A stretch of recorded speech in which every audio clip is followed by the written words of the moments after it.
Just what are Americans willing to do to help stop global warming? The moral of this story is the devil is in the details. 10 years ago, less than half of Americans said that the impact of global warming was already being felt. Now, 10 years later, in 2007, that number's up to 60%.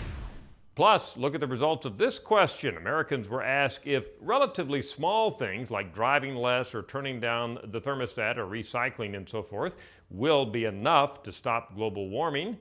Americans fairly strongly, a majority said no, more drastic measures are needed. Well, what are these drastic measures? A couple of times recently, we've read lists of things that could be done about the environment and global warming to Americans and asked if they agreed they should be done or not. Again, the devil's in the details when we look at the specifics. Now, very few Americans object to the idea that the government should spend more money researching alternative fuels. Those types of things are easy to agree with. But look at these two ways of talking about emissions controls. We found that a significant majority of Americans agree generically with the idea of setting higher emission standards for automobiles. So far, so good.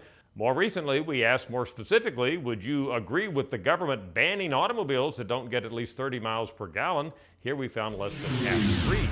Here's another example. We asked whether or not Americans favored setting higher emissions and pollution standards for business and industry. That sounds easy enough. 84% of Americans agreed.